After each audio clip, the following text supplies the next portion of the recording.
Hi everybody, it's Marcy and I'm back with another video, and this one is going to be like an organizational video.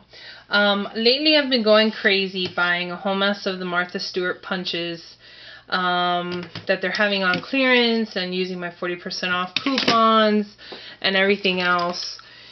And now that I have quite a few, I noticed that it's taking a lot of room on my shelves.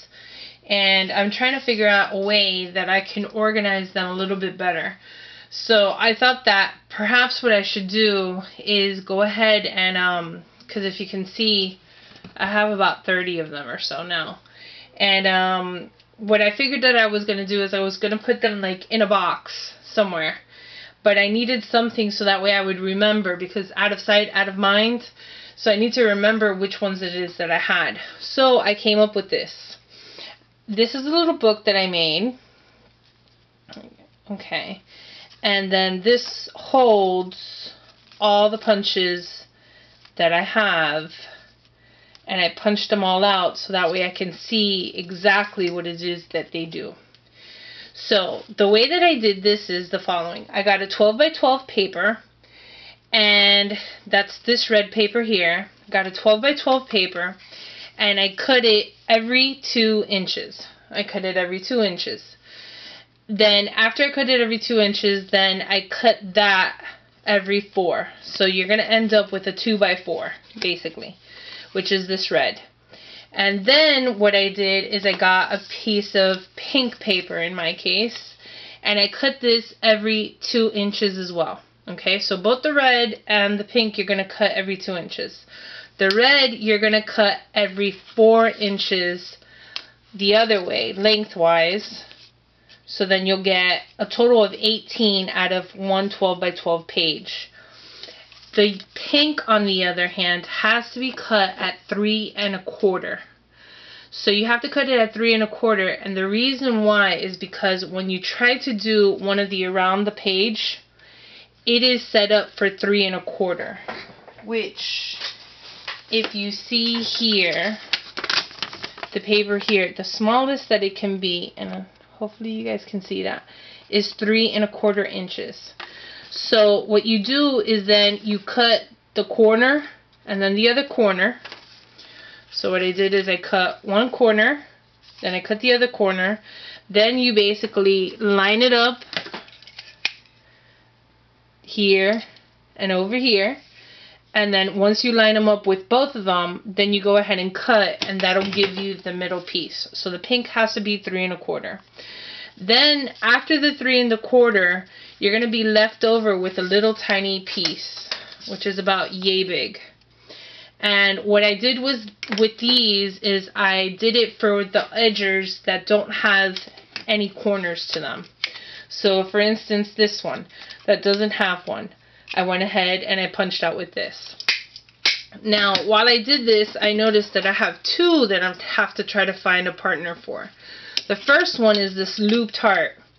Because if you see here, it has a spot for a corner.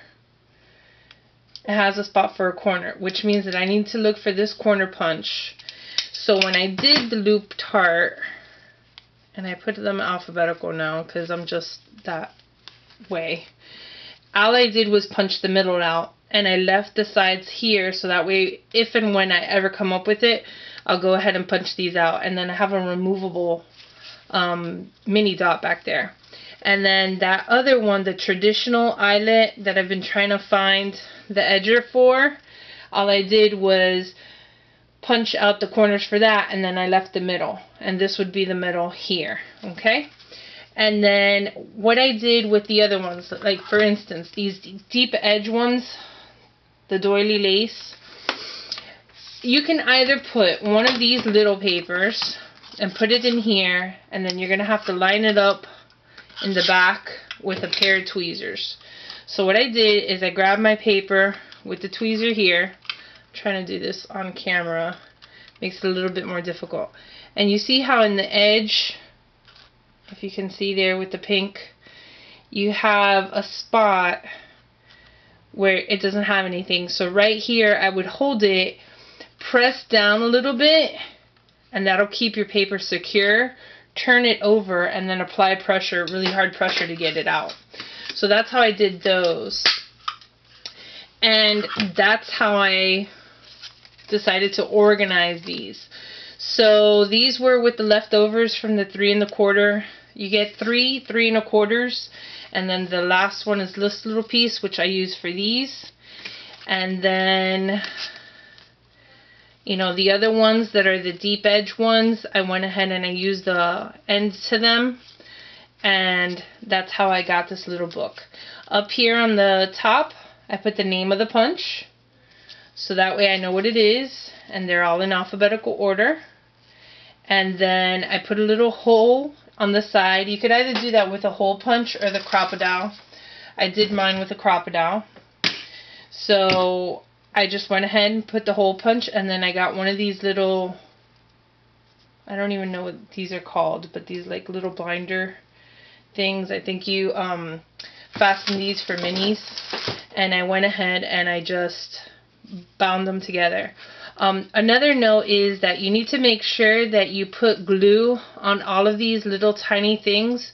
So if you have the Xyron, if you even have the bigger Xyron, it would be better, because on mine it didn't fit. The little ones would fit, but not the bigger ones. So what I did is I just got my Zig, or you could get one of them, to just do little dabs on it, so that way as you're flipping through, the ends of it don't mess up. So this was my idea. I'm going to end up doing another one of these little things for my Cuttlebug embossing folders, so that way I can have them organized somewhere, but then I can hang them from my shelf. That way I know what I have and how to use it, because I'm one of those people that out of sight is out of mind, and I really do try to use all my scrapbooking supplies. So I hope this little tiny tutorial helped you, and if you have any questions, please let me know. Thank you. Have a good night. Bye.